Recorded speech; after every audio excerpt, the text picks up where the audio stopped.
बिस्मिल्लाहिर्रहमानिर्रहीम। अस्सलाम वालेकुम नाजरीन, मैं हूं आप लोगों का होस्ट जाहिद सिंधु। नाजरीन, आज हमारे साथ हमारे इलाके की मशहूर हस्ती मुफ्ती नसीरुद्दीन नसीर साहब मौजूद हैं और आज बड़े अहम टॉपिक पर इनसे बात करेंगे।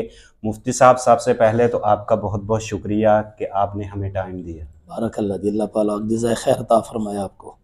अच्छा मुफ्ती साहब, थोड़ा सा बताइएगा शब बारात की क्या फजीलत है। जैसा कि शुबान का महीना चल रहा है तो इसमें शब बारात की अहमियत के बारे में थोड़ा सा बताइएगा। बिस्मिल्लाहिर्रहमानिर्रहीम। सबसे पहले तो ये देखें कि ये जो शौबानुल मुअज़्ज़म का महीना है ना जी, इसके बारे में नबी पाक अलैहिस्सलाम ने फरमाया कि अश-शौबानु ली व रमज़ानु लिल्लाह, ये शौबान मेरा महीना है और रमज़ान अल्लाह का महीना है जी। अब देखिए कि अगर दुनिया में किसी चीज़ को कोई बंदा किसी को कह दे कि ये मेरा है, कोई बड़ा आदमी किसी के बारे में कह दे कि ये मेरा है, तो उसका मकाम और मर्तबा बढ़ जाता है। तो सबसे पहले तो आप शौबान की फजीलत ये देखें कि जिसको हुजूर ने फरमाया कि ये मेरा है और रमज़ान अल्लाह का महीना है, शौबान मेरा महीना है। और शौबानुल मुअज़्ज़म के अंदर अल्लाह पाक ने मुसलमानों को एक रात अता फरमाई है जिसको शब बारात कहा जाता है। शब का माना है रात और बारात का माना है आज़ादी। तो इस रात के अंदर अल्लाह तबारक व तआला गुनहगारों को जहन्नम से आज़ादी का सर्टिफिकेट अता फरमाता है। नबी पाक अलैहिस्सलाम की हदीस है, हुजूर अलैहिस्सलाम ने फरमाया कि अरब के अंदर एक कबीला था, कबीला बनी कल्ब, और उन कबीले वालों की पास बकरियों की कसरत थी। तो हुजूर अलैहिस्सलाम ने फरमाया कि इस रात के अंदर अल्लाह ताला कबीला बनी कल्ब की बकरियों के बालों के बराबर बंदों को जहन्नम से निकाल कर जन्नत का टिकट अता फरमाता है जी। ये है इतनी अहमियत और इसकी फजीलत जी जी। और हजूर नबी पाक अलैहिस्सलाम इस रात के अंदर रो रो कर अपनी गुनाहगार उम्मत के लिए उनकी बख्शिश की दुआ मांगा करते थे। हजरत आयशा सिद्दीक़ा फरमाती हैं कि हमने हुजूर अलैहिस्सलाम को देखा कि शब बारात की रात नबी पाक अलैहिस्सलाम जन्नतुल बकी के कब्रिस्तान में जाकर रो कर अपनी गुनाहगार उम्मत के लिए अल्लाह की बारगाह में बख्शिश की दुआ मांग रहे हैं। अच्छा मुफ्ती साहब, ये बताइएगा कि रोज़ा जो है वो भी लोग रखते हैं, तो उसके बारे में थोड़ा सा बताइएगा, उसकी क्या अहमियत है। देखें जी, नफली रोज़े जो हैं उनका तो बहुत बड़ा सवाब है जी। नवाफिले नबी पाक सरकार दो आलम सल्लल्लाहु अलैहि वसल्लम ने इरशाद फरमाया, इस महीने के अंदर शौबानुल मुअज़्ज़म के महीने के अंदर हुजूर कसरत के साथ रोज़े रखा करते थे। रजब, शौबान और रमज़ान, इन 3 महीनों में नबी पाक अलैहिस्सलाम कसरत, हुजूर ने फरमाया रजब जो है ये खेती लगाने का महीना है, शौबान जो है ये उस खेती को पानी लगाने का महीना है, और रमजान मुबारक जो है ये उस खेती को काट कर खाने का महीना है। तो इसके अंदर रोजा बिल्कुल रखना चाहिए, ये साबित है, उलमा रखते हैं, सहाबा इकराम से ये तरीकाकार चला आ रहा है।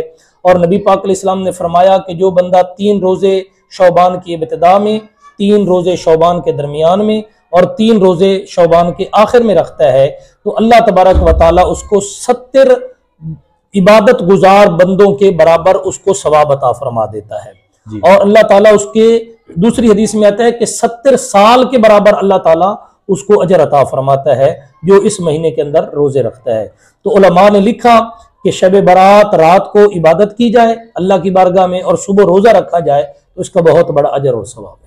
अच्छा मुफ्ती साहब, एंड पे आप बताइएगा, अक्सर हमारे इधर एक रवायत है, देहातों में भी हम देखते हैं लोग पटाखे इस रात को बहुत ज़्यादा बजाते हैं, बल्कि अक्सर तो लोग अपने बच्चों को लेके भी देते हैं, तो इसके बारे में आप क्या कहेंगे। देखें जी, ये तो वाज़े है, अज़र मिन शम्स है, वाज़े बात है कि ये फजूल खर्ची है, इसका दीन के साथ कोई ताल्लुक़ नहीं है, शरीयत के साथ इस चीज़ का कोई किसी किस्म का कभी ताल्लुक़ नहीं है। ये बिल्कुल फजूल खर्ची है, पैसे का ज़िया है, वक़्त का ज़िया है, ये इबादत की रात है, ये पटाखों की रात नहीं है। मैं बल्कि आपकी वसातत से अवाम को भी ये बताना चाहूँगा, अर्ज़ करना चाहूँगा कि अपने बच्चों को इन चीज़ों से बचाएं और इन चीज़ों से परहेज़ करें। इन चीज़ों का आप नुकसान देखते हैं, आए रोज़ मीडिया के ऊपर भी बताते हैं, इन पटाखों से बच्चों को काफ़ी सारे नुकसानात भी हुए हैं। बाकी कुरान और हदीस के अंदर इस चीज़ की कोई हकीकत नहीं है, ये वाज़े तौर पर फजूल खर्ची है, इन चीज़ों से बचना चाहिए।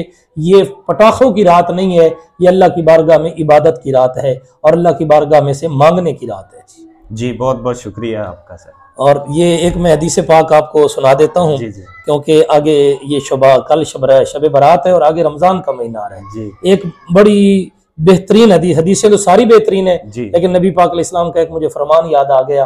हुजूर ने फरमाया कि 4 आदमी ऐसे हैं, अल जन्नतु मुश्ताकतुन इला अर्बअत नफरिन, 4 बंदों का जन्नत इंतजार कर रही है। साहबा किराम ने अर्ज किया या रसूलल्लाह वो कौन कौन से? हुजूर ने फरमाया पहला बंदा तालियुल कुरान, कुरान की तिलावत करने वाला, उसका भी जन्नत इंतजार कर रही है। साहबा किराम ने अर्ज किया या रसूलल्लाह दूसरा बंदा कौन सा है? हुजूर ने फरमाया वह हाफिजुल लिसान, अपनी जुबान की हिफाजत करने वाला, उसका भी जन्नत इंतजार कर रही है। और तीसरा बंदा नबी पाक अलैहिस्सलाम ने फरमाया वह मुतइमुल जीआन, भूखों को खाना खिलाने वाला, जो भूखों को खाना खिलाता है, जन्नत उसका भी इंतजार कर रही है। साहबा किराम ने अर्ज किया या रसूलल्लाह चौथा बंदा कौन है? तो नबी पाक अलैहिस्सलाम ने फरमाया वस्साइमीना फी शहर रमजान, रमजान के रोजे रखने वाला।